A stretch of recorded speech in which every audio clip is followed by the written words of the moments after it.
प्रभु जीशुंको मधुर नामरे समस्तंकु मोर नमस्कार।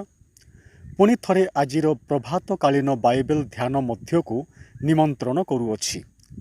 ईश्वरंको अपार करुणारे आपण माने भलरे थिबे बोली आशा करे। आसंतु प्रार्थनार सहित बाइबल ध्यान करिबा। आज मु आपण मानंको निकटरे पवित्र बाइबलर माथ्यू पुस्तक 8 पर्व 28 पद ठारू 34 पद पर्यंत पाठ करिबा निमंते अनुरोध करुअछि। प्रभुंको दया हेले आजी एवं आगामी किछि दिन नियमित भावे एही प्रसंग को नहीं एकत्र आलोचना करिबा। आसंतु पाठ करिबा। परे से पारिरे गदरीय मानंको अंचलरे जीशु उपस्थित हुवन्ते दुई जन भूतग्रस्त समाधि स्थानरू बाहरी ताहांकु भेटिले। सेमाने एपरी दुर्दांत थिले जे सेई बाट देई केही जीवा आसीबा करि पारु नथिले। आउ देख सेमाने चित्कार करी कहिले, हे ईश्वरंक पुत्र, तुंब सांगरे आम्भमानंकर कौन अछि? समय न हेउनु तुंबे कि आम्भमानंकु जंत्रणा देबा पई एठाकु आसिल? आउ सेमानंक ठारू दूररे गोटे बड़ घुसुरी पल चरुथिला।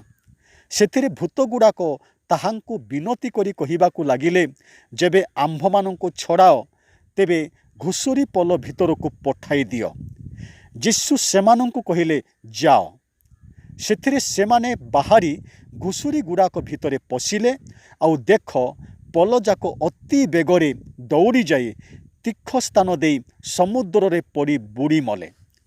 पुणी चोराउथिबा लोकमाने पलाई गले एवं नगर को जाई समस्त वृत्तांत और भूतग्रस्त लोकंक प्रति जहा जहा घटिथिला से सबु जणाइले। आउ देख नगरर समस्त लोक जीशुंक सहित साक्षात करिबा पई बाहरी आसिले। पुणी ताहांकु देखि सेमानंक सीमारू प्रस्थान करिबाकु विनती कले। प्रिय भाई और भौणी माने, एही प्रसंग को उपस्थापना करिबा पूर्वे जेउ स्थान रे एही घटना घटी जाइथिला तार पारिपार्श्विक अवस्था कौन रहिथिला ताहाकु प्रथमे आम्भे माने जानिबा। पवित्र बाइबलर शेष भागरे जो मानचित्र रहिछि ताहाकु देखिले जानि परिबा जे गालिली ह्रद उपकूल अंचलर अनति दूर गडारा नामक एक नगर रहिथिला। तार आकोपाख 10टी सहर को नहीं डेकापोलिस नामरे रोमियो सरकारंक द्वारा नामित करा जाइथिला। सेति मध्यरु गडारा नगर अन्यतम अटे। सेठाकार लोके अणजिहुती थिले। गडारा नगरर लोक माने तांकर प्रधान व्यवसाय घुसुरी पालन करिबा थिला। सेथिरु अधिक लाभ मध्य पाउथिले। से कालरे जाति प्रथार कारण हेतु नगरर लोकमानंकु जिहुदी संप्रदायर लोक माने घृणा चक्षुरे देखुथिले। घुसुरी पालन करी यथेष्ट परिमाण रे रोजगार करिबा सत्वे मध्य सामाजिक व्यवस्था को नहीं निजकु छोट बोली मने करुथिले। अन्य मानंकर द्वारा घृणित निष्पेषित होई जीवन अतिबाहित करुथिले। जे कोनोसी उच्च जातिर लोक सेमानंक नगर मध्यरे प्रवेश करिबा पई असुचि मने करुथिले। एपरि निम्न स्तरर लोक होइथिबा हेतु धार्मिक स्थान मानंकरे सेमानंको प्रवेश करिबा पई निषेध करा जाउथिला। केवल सेतिकी नुहे, सेमाने शयतानर अधिकार मध्यरे रही जीवन अतिबाहित करुथिले। एई नगरर लोकमानंक मध्यरु थरे 2 जन व्यक्तिंकु भूत आक्रांत करी तार अधीनरे रखिथिला। आउ लेखा जाए 28 पदरे, गदरीय मानंक अंचल रे जीशु उपस्थित हेले। यार पूर्व पद गुड़िक जदि आमे पाठ करिबा ताहेले प्रभु जीशु एही अंचल को आसीबा पूर्वे बहु संख्यक लोक ताहांकर अनुगमन करुथिले।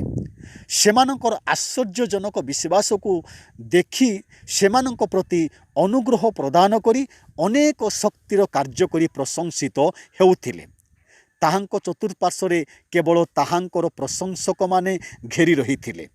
से स्थान रे जदि आम्भे माने उपस्थित थांतु ताहेले एते बड़ जनगहली पुणी प्रशंसक मानंकर आदर सम्मान को देखि आम मानंकर छाती फुली जाई थांता। आम्भेमाने निजकु सर्वश्रेष्ठ व्यक्ति भावरे सबुदिन पाई सेमानंक पाखरु दूरकु जीवाकु अनिच्छा प्रकाश करिथांतु। किंतु प्रिय भाई भौणी माने जीशुख्रीष्ट यही अति चमत्कार वातावरण मध्यरे बांधी होई रहिजिबा प्रति बदलरे जो स्थान रे कौनसी व्यक्ति जीवाकु ही इच्छा करती नहीं से स्थान को जीवाकु मन बड़ाइले। से सेवा पाइबाकू आसी नथिले बरं सेवा करिबाकू आसीथिले। जीशुख्रीष्ट स्वयं अंतर्जामी होइथिबा हेतु मनुष्यर असहाय अवस्था को भल भावरे जानी पारुथिले। आउ कौनसी भेदभाव न रखी प्रचलित धार्मिक नीति नियम को खातिरी न करी जाति धर्म वर्ण निर्विशेष साहाय्य करिबा पई सेमानंको निकटकू चली जाउथिले। एथि सकाशे से समयर धार्मिक नेता माने जीशुंको कार्य सबू को न बुझी पारी आचंबित हो जाउथिले। प्रिय बंधु आगकू आम्भे माने देखुचु जे गदरिया मानक अंचल रे जो दुई जन व्यक्ति भूत आत्मारे ग्रसित होई असहाय अवस्था पड़ी रही थिले सेमानंको मुक्त करिबा पई सेमानंको निकटरे उपस्थित हेले। एठारे मु आपण मानंकु सूचाई देबाकू चाहे आपण कोन घृणित समाज रे निष्पेषित कौनसी समस्या रे ग्रसित लोके आपणको कोन तुच्छ करती आशा विहीन जीवन रही आपणकर व्यक्तिगत पारिवारिक परिस्थिति जदि संपूर्ण बिगड़ी जाइछि निज जीवन रे विफलता हेतु आपणको आखिर लुह झरी पड़ुछि जीवन युद्धरे पराजय स्वीकार करिसंती आपण ताहेले आपणको पई जीशुख्रीष्ट उत्तर स्वरूप अटंती समस्या समाधानकारी अटंती। से आपण मानकर समस्त संकट रोग दुख अभाव सबू दूर करिबा पई प्रस्तुत अटंती। ताहांको निकटकू निजकू समर्पण करंतु। प्रभु आपणको आशीर्वाद करंतु। आसंतु प्रार्थना करिबा। आम मानकर सर्वस्थ पिता जीशुंको नाम रे आम्भे माने तुम्भ निकटवर्ती हेउछु।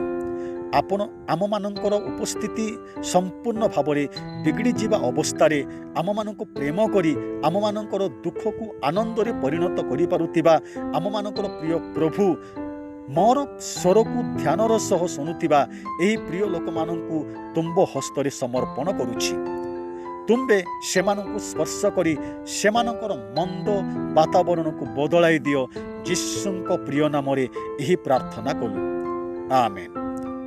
प्रिय बंधुगण आजिर दिन आपणको निमंते शांति और आनंदर दिन हेउ। नमस्कार।